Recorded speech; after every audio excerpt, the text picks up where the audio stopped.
పిల్లలు కావాలనే మీ కలను నెరవేర్చుకోండి. సంప్రదించండి హెగ్డే ఫెర్టిలిటీ, హైదరాబాద్, తెలంగాణ.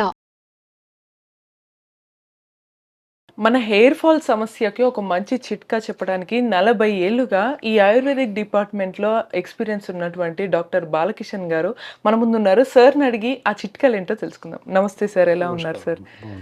సార్, ఈ ఆయుర్వేద చిట్కాల ద్వారా మా ఈ హెయిర్ ఫాల్స్ బాగా ఎక్కువ పెరగకపోవడం, ఒత్తుగా రాకపోవడం, వచ్చినా ఉన్న జుట్టు ఊడిపోవటం ఇదో పెద్ద సమస్య. అది కూడా ఒక సమస్యలాగా అయింది అందరికీ. దాంతో పాటు అది కరెక్ట్ అవుతుందేమో అని కాసేపు కొద్ది రోజులు ఒక షాంపూ, దీన్ని పని చేయట్లేదని ఇంకొద్ది రోజులు ఇంకో షాంపూ, అలా వాడుతూ వెళ్తున్నారు. ఇది ఎంతవరకు సమస్య తీసుకొచ్చి పెడుతుంది అంటారు హెయిర్కి? హెయిర్ ఫాలింగ్ అనేది అసలు సమస్యే కాదు, కానీ సమస్యలాగా పరిణితి చెందింది అని చెప్పాలి తప్పనిసరిగా. ఇందాక మనం పై వీడియోలో చెప్పుకున్నాం ఏంటి అంటే, పుట్టుకతో హెయిర్కి తలకి ఆయిల్ పెడుతూ వెళ్ళేవాళ్ళం. అందుకే ఇప్పుడు అంటారు, మీ కాలంలో చాలా బాగున్నారు, ఓల్డేజ్ అయినా చుట్టూ చాలా ఒత్తుగా ఉంది, ఊడిపోవట్లేదు, మీరు ఏం వాడారు అని అడుగుతుంటాం మనం పెద్దవాళ్ళు. ఎందుకు అడుగుతాము? మరి కారణం ఏంటి అని చూస్తే అది కారణం అన్నమాట. ఏంటి, మన నూనెలో అంత మహత్యం ఉందా? ఉంది. ఎందుకు అంటే చాలా రకాల హార్మోన్స్ని ఆ నూనె స్టిమ్యులేట్ చేస్తుంది. మెలోనిన్ అనే హార్మోన్ ఉంటుంది, వెంట్రుకలు నల్లగా ఉండడానికి పనిచేస్తుంది. అలాగే రక్త ప్రసరణ, బ్రెయిన్లో రక్త ప్రసరణ సవ్యంగా జరగడానికి కూడా పర్టికులర్ మనం ఆయిల్ పెడుతూ ఉంటే ఒక రకమైన అప్లికేషన్, మసాజ్ లాగా తలకి, బ్రెయిన్కి జరుగుతుంది. సో దానివల్ల కూడా బ్రెయిన్ ఉత్ప్రేరణ చెంది రక్త ప్రసరణ బాగా జరిగి వెంట్రుకలు ఒత్తుగా మొలిసే అవకాశం ఉంది. ఇవన్నీ ఫిజికల్గా అయితే తెలియదు ఎవరికి, అట్లా అనమాట. అందువల్ల ఏంటి, మనం చేసే చెడు పనులు ఇందాక చెప్పారు, ఏ షాంపూ పెడితే డాండ్రఫ్ తగ్గుద్దు, ఇంకొక షాంపూ పెడితే తగ్గుద్దు అని చెప్పేసేసి high conditioner, high quality of shampoos వాడుతూ ఉన్నాం. షాంపూస్ వాడడం వల్ల దానివల్ల జరిగే లాభం కన్నా నష్టమే ఎక్కువ జరుగుతుంది. ఎప్పుడైతే షాంపూస్ మార్చుకుంటూ వాడుతూ వెళ్తామో స్కల్ పైన ఉన్నటువంటి ఒక రకమైన సున్నితమైన పొర చిట్లిపోతుంది. ఆ పొర చిట్లిపోయిన తర్వాత తలనొప్పి రావడం, వెంట్రుకలు ఎక్కువగా ఊడిపోవడం, డాండ్రఫ్ ఎక్కువగా రావడం, జ్ఞాపక శక్తి కూడా లోపించడం, ఇవన్నీ జరుగుతూ ఉంటాయి. దానివల్ల కంటి సమస్యలు కూడా వస్తూ ఉంటాయి. ఇన్ని రకాల సమస్యలు తెచ్చిపెట్టుకుంటున్నాం ఒక షాంపూ వాడడం వల్ల. ఇది తెలియక ఎంతమంది వేరే కారణాల వల్ల, స్ట్రెస్ వల్ల అనుకుంటారు. ఇంకా చాలా రకాల హార్మోన్స్ దెబ్బతినే అవకాశం ఉంది. పూర్వకాలంలో ఏంటి, మహిళలు ఎవరైనా కూడా బాలికలు 15 years వస్తే కానీ వాళ్ళకి ఋతుచక్రం మొదలయ్యేది కాదు. ఇప్పుడు 11 yearsలో ఋతుచక్రం మొదలవుతుంది. కారణం ఏంటి అని చూస్తే షాంపూస్ వాడడం వల్లనే బేసిక్గా ప్రిమెచ్యూర్ అవుతున్నారు, అడ్వాన్స్ మెచ్యూర్. సో అంతకుముందు మెచ్యూరిటీ రావడం వల్ల చాలా రకాల నష్టం జరుగుతుంది, అది ఎవరికి తెలియదు. మెచ్యూర్ అయ్యారు ఓకే అనుకుంటే అప్పుడు ఏంటి అంటే అన్ని రకాల హార్మోన్స్ శరీరంలో తయారవ్వవు, ఏవో కొన్ని హార్మోన్స్ డెవలప్ అవుతాయి, దానివల్ల ఋతుచక్రం కనబడుతుంది. కానీ అయ్యాక ఒక 1 year దాకా వాళ్ళకి నెలసరి కరెక్ట్గా రాదు. ఒక 1 year తర్వాత కొంచెం మెల్లిమెల్లిగా లెవెల్కి వస్తుంది.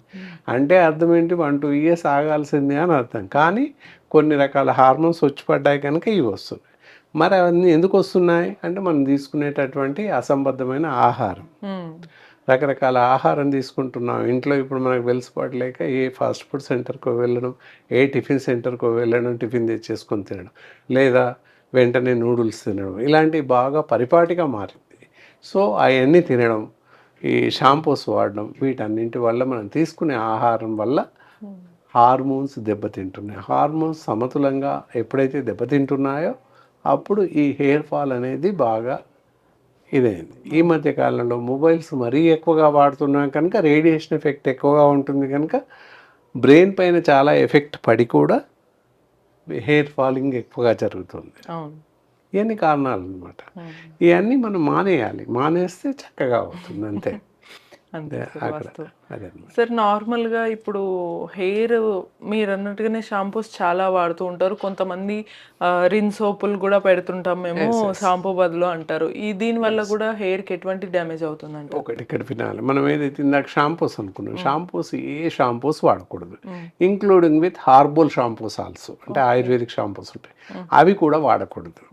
మరి అవి కూడా వాడకూడదు అంటే మరేం వాడాలి కదా మీ ప్రశ్న. అలాంటప్పుడు ఏం వాడాలి? ఏం వాడాలంటే కూకుడుకాయ రసం కానీ సీకాకాయ పౌడర్ కానీ దొరుకుతుంది మనకి. ఆ రెండిట్లో ఏదైనా వాడచ్చు. ఆ రెండు లేకపోతే మనం ఒంటికి వాడుకునే బాత్ సోప్ ఉంటుంది, అదే సబ్బు అయినా అవ్వనండి, లైబ్ అవ్వచ్చు, రెగ్జోనా అవ్వచ్చు, ఇంకేదైనా.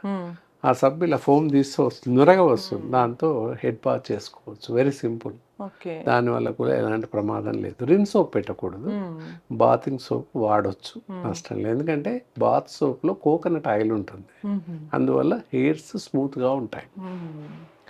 వైరస్ నీకు అదే క్లాత్స్ వాష్ చేసే సోప్లలో డిటర్జెంట్ వాటర్ ఉంటుంది, లిక్విడ్ ఉంటుంది, లేదా సోడా ఉంటుంది, అది బట్టల సోడా అని చెప్పేసి కాస్టిక్ సోడా అని ఉంటుంది. దానివల్ల వెంట్రుకలు చిట్లిపోతే బిరుసుగా తయారవుతాయి, అందుకని అది వాడకూడదు. ఒంటికి పెట్టే సబ్బు వాడచ్చు, షాంపూస్ మాత్రం వాడకూడదు. లేదా ఈ మూడు ఇందాక సీకాకాయ, కుంకుడుకాయ, ఇవి వాడచ్చు. వాటి వల్ల నష్టం లేదు, వెంట్రుకలు సాఫీగా ఉంటాయి, చాలా బాగా పనిచేస్తుంది. అద్భుతం.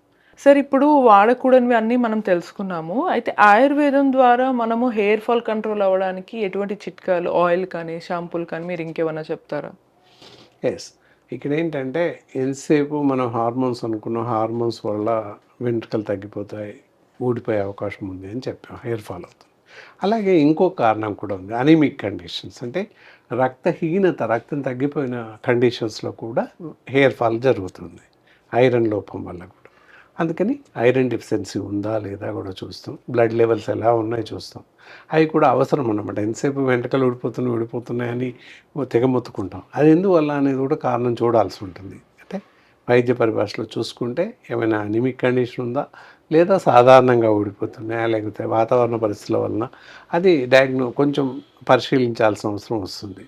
దాన్ని బట్టి ఒకవేళ రక్తహీనత కలిగినట్టయితే రక్తహీనకు సంబంధించి రక్తం డెవలప్ అవ్వడానికి, బ్లడ్ డెవలప్ అవ్వడానికి సరిపడేటటువంటి మెడిసిన్స్ ఇవ్వడం జరుగుతుంది. లేదా ఆహారంలో పద్ధతులు చెప్పడానికి అవకాశం ఉంటుంది. ఏంటంటే ఆకుకూరలు, టమాటాలు, తోటకూర అంటాం, అది లీవ్స్ ఎక్కువ, ఆకుకూరలు ఎక్కువ తీసుకుంటూ, టమాటాలు, క్యారెట్ ఇలాంటివి ఎక్కువ తీసుకుంటూ ఉంటే ఏంటంటే రక్తం హీనత ఉన్న వాళ్ళకి బ్లడ్ ఇంప్రూవ్ అయ్యే అవకాశం ఉంటుంది. తద్వారా హెయిర్ ఫాల్, అంటే రక్తహీనతతో తగ్గినట్లయితే, హెయిర్ ఫాల్ జరుగుతున్నట్లయితే అప్పుడు కంట్రోల్ అవుతుంటుంది. అండ్ దెన్ ఎవరికైనా కూడా హెయిర్ ఫాల్ ఏ విధంగా ఫాలో అవుతుంది, డాండ్రఫ్ వస్తుంది అలా అనుకున్న వాళ్ళకి ఇక్కడ కౌశిక్ హెయిర్ టానిక్ అని ఉంటుంది. ఇది మామూలుగా ఈరోజు పుట్టిన పిల్లల నుండి అనుకొని ఓల్డ్ ఏజెస్ వరకు ప్రతి ఒక్కరు వాడచ్చు. ఇందాక హెయిర్స్ కాకుండా డాండ్రఫ్కి, అలాగే తలనొప్పికి, తల తిప్పడానికి, హైపర్ టెన్షన్స్కి, కళ్ళ మంటలకి, వీటన్నింటికి కూడా ఎక్సలెంట్గా పనిచేస్తుంది. అండ్ జ్ఞాపక శక్తి, మెమరీ పవర్ని కూడా పెంచుతుంది. ఇలా వీటన్నిటితో హెయిర్ ఫాల్ని కూడా కంట్రోల్ చేస్తుంది. అద్భుతం. సో చూసారు కదా సార్, చిట్కాలు కూడా చెప్పారు. అలాగే మీకు ఏమైనా సందేహాలు ఉంటే ఈ హెయిర్ ఫాల్ కానీ, స్కిన్కి కానీ ఆయుర్వేదిక్ ద్వారా ట్రీట్మెంట్ ఎలా పొందాలి అనుకుంటే కనుక మీకు సందేహాలన్నీ కామెంట్ రూపంలో తెలియజేయండి. Until then keep watching iDream.